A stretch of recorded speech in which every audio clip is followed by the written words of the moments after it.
Hello aspirant, আমি মিটন বিশ্বাস।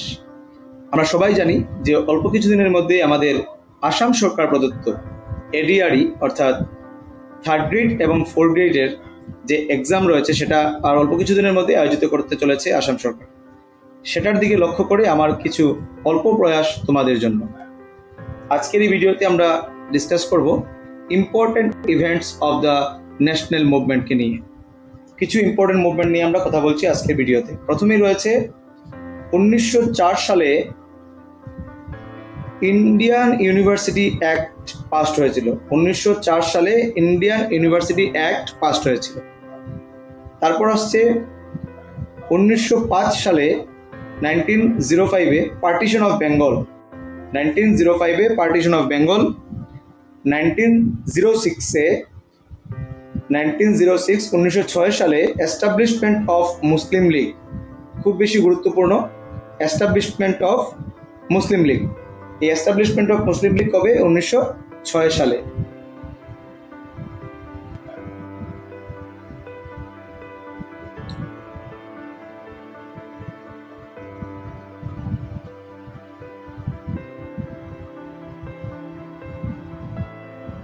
তারপর আসছে 1907 সাল, Surat session split in Congress.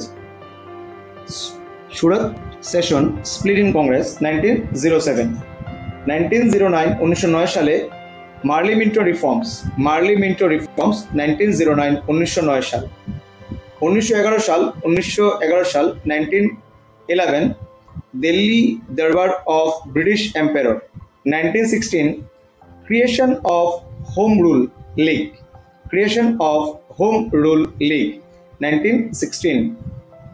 1916 আরও একটি গুরুত্বপূর্ণ ঘটনা হয়েছে, মুসলিম লীগ কংগ্রেস প্যাক্ট, লখনৌ প্যাক্ট সেটাকে আমরা জানি। মুসলিম লীগ এবং কংগ্রেস প্যাক্ট, এটাকে আমরা লখনৌ প্যাক্ট হিসেবেও জানি।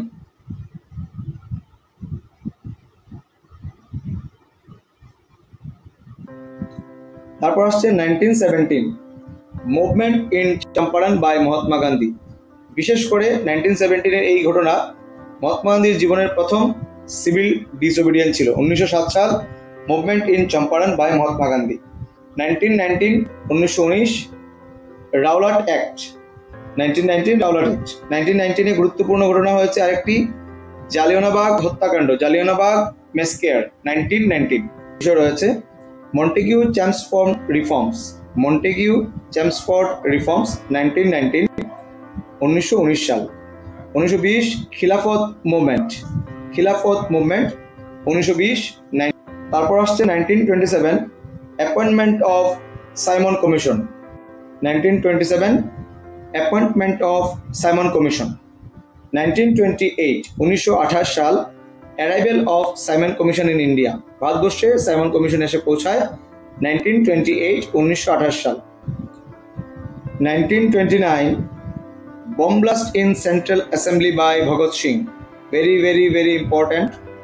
Bomb blast in Central Assembly by Bhagat Singh. Bhagat Singh এর দ্বারা বম ব্লাস্ট করা হয়েছিল 1990-তে central অ্যাসেম্বলিতে।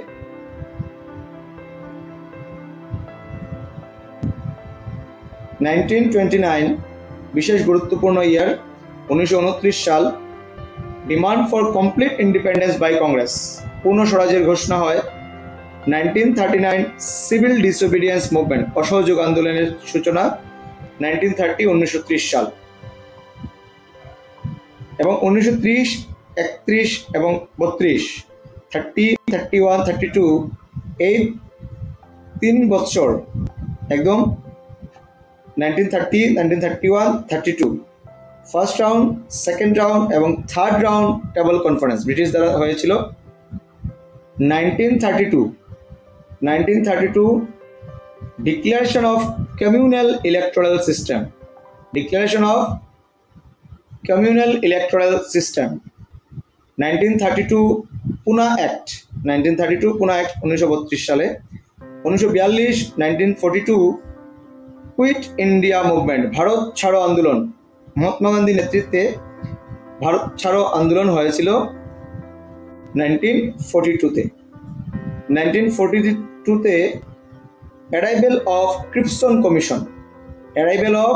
Commission, 1942। 1943 establishment of Azad Hind Fauj, Azad Hind ফৌজের জন্ম হয় 1943 1943। 1946 cabinet mission, arrival of cabinet mission, যার দ্বারা পরবর্তী সময় কনস্টিটিউয়েন্ট অ্যাসেম্বলির জন্ম হয়, সেটাই আমরা দেখব 1946 বা 1946-এ election of Indian constituent assembly, Indian constituent অ্যাসেম্বলির ইলেকশন হয় 1946-এ, এবং 1946-এই establishment of interim government, Jawaharlal Nehru প্রধানমন্ত্রী 1946 সালে এস্টাবলিশমেন্ট অফ ইন্টারিম গভর্নমেন্ট, এবং 1947 Mountbatten plan for partition of India, Lord Mountbatten ভারতবর্ষকে দ্বিবিভাজন করার জন্য প্ল্যান করেছিলেন 1947।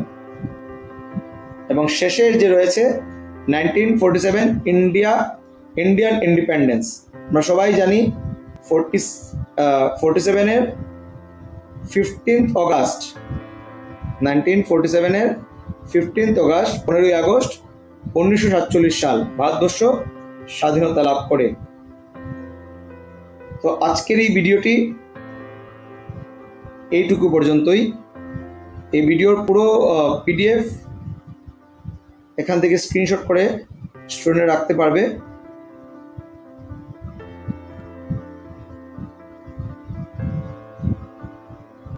তাহলে দেখা হচ্ছে পরবর্তী ভিডিওতে। ভিডিওটি ভালো লাগলে আগামী ভিডিও আস্তে আস্তে যারা এই এডিআরইর জন্য প্রিপারেশন নিচ্ছে তাদের কাছে ভিডিওটি পৌঁছে দেবে। ধন্যবাদ।